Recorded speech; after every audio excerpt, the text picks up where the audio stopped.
Bessie Coleman was born in 1892 in Atlanta, Texas, one of 13 children in her family. Growing up in Waxahachie, she and her family worked in the cotton fields from a very young age. At just 8 years old, Bessie was already contributing to the family's labor. Determined to escape the harsh realities of fieldwork, Bessie enrolled at the Colored Agricultural and Normal University in Langston, Oklahoma. Unfortunately, due to financial difficulties, she had to abandon her studies. She moved to Chicago in 1915, working as a laundress and then as a manicurist. During World War I, Bessie's fascination with aviation took flight. Inspired by the stories of pilots, especially Eugene Bullard, the first African-American pilot, Bessie developed a passion for flying. However, in the segregated United States, no flight school would accept a black student, much less a black woman. A turning point came when Bessie met Robert Abbott, the influential founder of the Chicago Defender. Upon hearing of her struggles, Abbott encouraged her to pursue aviation training in France, where opportunities were more accessible. With financial support from Abbott and Jesse Binger, Bessie secured a visa and set sail for France on November 20, 1920. In France, Bessie faced initial setbacks as Parisian flying schools refused to train her. Undeterred, she enrolled at the Caudron Brothers School in Crotoy-Song. Among her peers, she was the only woman and the only black student.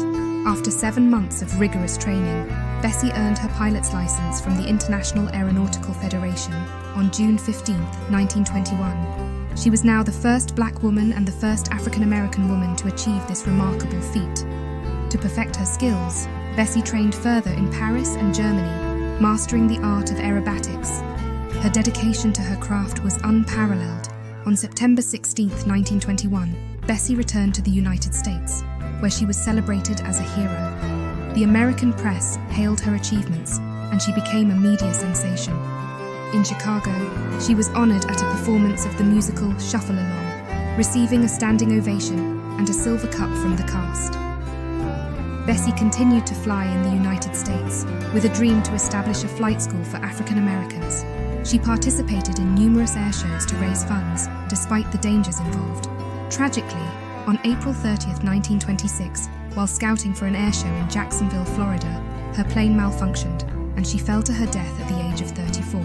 Bessie's dream was realized posthumously in 1928, when Lieutenant William J. Powell opened the Bessie Coleman Flying School in Los Angeles.